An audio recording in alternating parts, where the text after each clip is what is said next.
Hello बच्चों, तो आज हम लोग स्टार्ट करने वाले हैं शालक्य तंत्र। शालक्य तंत्र का फर्स्ट है कि शालक्य तंत्र का इंट्रोडक्शन आपको देना है और साथ में उसकी परिभाषा देनी है। ठीक है, यहाँ पर हम लोग शालक्य तंत्र की इंट्रोडक्शन देखेंगे और उसकी परिभाषा देखेंगे।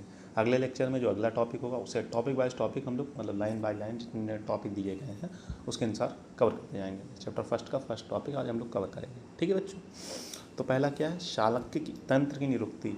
शालक्या यति कर्म क्रियते तत् शालक्यम, मतलब शलाका यानी जो शलाका होती है, मतलब जो शालक्य तंत्र में यूज़ होती है ईएनटी डिपार्टमेंट में, द्वारा किए जाने वाले कर्म को शालक्य कहते हैं। शालक्य कहते हैं। देखो, शालक्य शलाका यंत्र जो होता है उसके द्वारा अगर जो भी हम लोग कर्म करते हैं पूरे माउथ पर, तो उसे क्या कहते हैं हम लोग, शालक्य कहते हैं। सिंपल, ठीक है, ये निरुक्ति हो गई। एक टर्म आता है इसमें शालक्य तंत्र में, शालक्किन।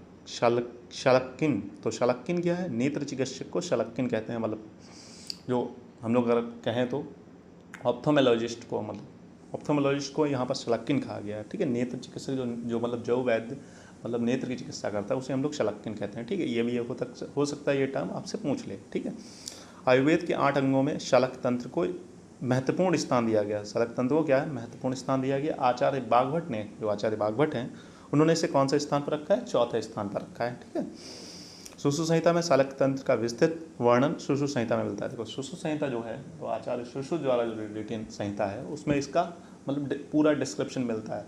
सूत्र स्थान में भी मिलेगा, उत्तर तंत्र में भी मिलेगा और चिकित्सा स्थान में भी काफ़ी उन्होंने रोगों का भी काफ़ी वर्णन किया है। आप चाहें तो बुक से देख सकते हैं, तो काफ़ी रोगों का उन्होंने वर्णन किया है।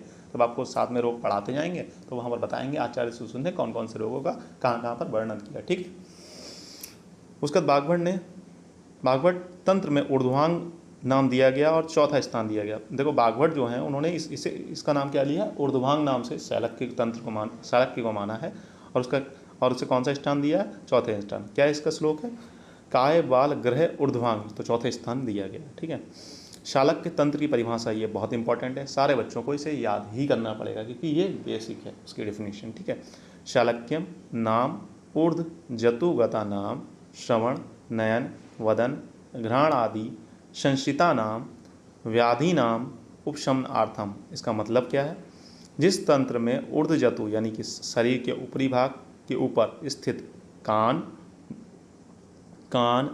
आँख, मुख, नाक आदि स्थानों में उत्पन्न रोग व उनकी चिकित्सा का वर्णन मिलता है, उसे हम लोग क्या कहते हैं, उसे हम लोग शालक्य तंत्र कहते हैं। ठीक है बच्चों, आज के लिए इतना ही। ठीक है, अगली बार हम लोग नया टॉपिक स्टार्ट करेंगे। ठीक है, जो आपके सिलेबस के अनुसार होगा। ठीक है बच्चों, फिर मिलते हैं नेक्स्ट लेक्चर में। तब तक के लिए हैव अ नाइस डे। पढ़ते रहें, मस्त रहें।